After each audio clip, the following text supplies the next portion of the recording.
Stick around, coming right up is DC News number 177. It's going to be an all Vertigo and more edition of DC News. We're going to talk about the future of American Vampire. Yes, it's coming back in March, and we're going to tell you what's going to go on.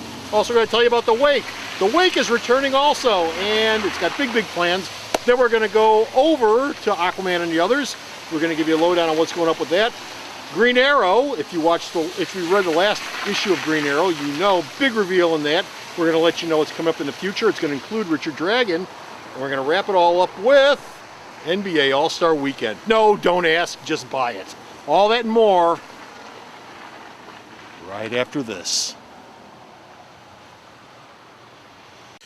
Here at Alternate Reality, Thursday is Ladies' Day. Every Thursday from 4 to 7 o'clock, all ladies save 20% off all their purchases at checkout. Little ladies, mom ladies, girlfriend ladies, wife ladies, older ladies, younger ladies, student ladies, all ladies save 20% off all their purchases every Thursday. And that's just another way your money works harder here at Alternate Reality. Hear that? That's DC Comics calling. Guess we should climb up and listen. I post this stuff because I can't get my cat to play the accordion. DC Comic Book News, episode 177. Cloptic Sonora Tree. Better than this. Hey folks, how you doing? Comic Book Man here. Welcome once again to my video outhouse. Bo Cephas. Yes? What time is it? It is DC News time from snowy Chicago. It is? Yes. DC News time, coming to you from this place, Alternate Reality, located at the intersection of 111th and Kedzie in beautiful downtown Mount Greenwood. Alternate Reality, where all my new DC comics, especially my Vertigo comics, are always 15% off every day for everyone. Bo Cephas. Yes? In this all Vertigo and more. And more! Edition of DC News, our first story up involves Scott Snyder and Rafael Albuquerque's American Vampire, which is coming back. This coming March. And it will be set in a very specific time period, which is 1967. Summer of Love, baby! Summer of Love! Vampires don't love. They bite. Oh, now, there's nothing more erotic than a vampire. Just ask any woman. Love bites. No, these aren't the Twilight vampires. They're not Doesn't matter. Vampires and eroticism go all the way back. Anne Rice made a living on that. The return will focus on the mysterious man known as the Grey Trader, who is the key to the origin of the other monsters in the series. Now, Scott Snyder says the series is probably going to end with issue 64. So you got about 30 more issues after that. You're going to go, our story's over with, and we're done, and we're going to walk. So you got 30 more issues, so don't get too worked up. It's going to be going on for just a little while longer. Meanwhile, the same Scott Snyder and Sean Murphy, they have another book called The Wake, and it will begin its second half, which is about time, begin its second half this month. February? Yes, February. February, this month. And it'll take place centuries after the sea creatures have flooded the world and cut humankind off from the ocean and each other. The lead character this time around will be a female named Leeward, who according to Snyder is going to be a very, very cranky, aggressive person who wants to kill every sea creature that exists. Ooh, so cranky butt, huh? Yeah, so the diary you saw in the first 5 issues, won't see him 200 years in the future. He's dead.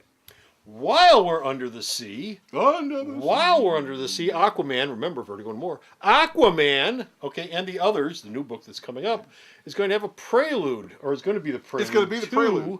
DC's upcoming weekly series, Future's End. But Dan Jurgens says, I'm not going to tell you what the connection is, but this team and the Future's End thing that takes place in the Batman Beyond universe, they are connected somehow. Because Jurgens is one of the 5 writers working on Future's End. Now, if you picked up the current issue of Green Arrow, you know that Green Arrow revealed that Ollie's father, Robert Queen, is not dead, but alive. He's got the goatee, too. He looks just like Ollie. And we find out that not only is Robert Queen alive, he intentionally sent Ollie to the island where he learned how to be Green Arrow, so that he could become Green Arrow. Now, the next arc of the series will have Richard Dragon, who in the New 52 is now no longer a good guy. He's an evil son of a gun. Assemble a new rogues gallery of villains for Green Arrow to face. And we don't know right now whether Robert is a good guy or a bad guy. We just know he looks a lot like Ollie. A lot like Ollie. Now, does he look like the current Ollie or the classic Ollie with the big... He's got the goatee. Well, not the goatee, but he's got the swooping. He's got the old Ollie goofy-looking mustache. Old Ollie goofy-looking. Okay. And our last story. You saw that mustache and went, how the hell could you not know who he's Green Arrow? Exactly. We're going way off the reservation for this one, folks. NBA All-Star Weekend fans coming. are going It's coming. to are going to get a limited edition comic that will have the commentators from TNT's Inside the NBA, who are Ernie Johnson, Shaquille O'Neal, Kenny Smith, and Charles Barkley will be playing the Justice League in a basketball game for charity. Justice The League. Justice League team will consist of Superman, Flash, Green Lantern, and Steel. And who did Shaq play in the movie? Steel. He played Steel. Now, it's a limited edition book, which means fans who are showing up for All-Star Weekend will get it, which means after All-Star Weekend is over with, you'll be able to find it on eBay. So expect a big run on all those old Steel DVDs and VHS tapes That's not that are bad. sitting out there and nobody gives a rat's ass That about movie because that was a miserable sucked. film. That movie sucked. You know, there's bad comic book adaptations. No, then there's horrifically bad comic book adaptations. That one was horrifically I bad. believe after that movie came out, the person who wrote it was taken out and shot. Oh, it's terrible. It's terrible. No, they wrote Twilight. They wrote the Twilight series, didn't they? No. Because that's horrifically bad, too. No. That's it. We're done. We're finished. We're out of here. We got no more DC news. Go to the store's website. Check out the DC news this man sends me that I post up there, Bo. Yes. Sarah, let them know. Here's an idea. How about and then I your shoelaces. www.myalternatereality.com.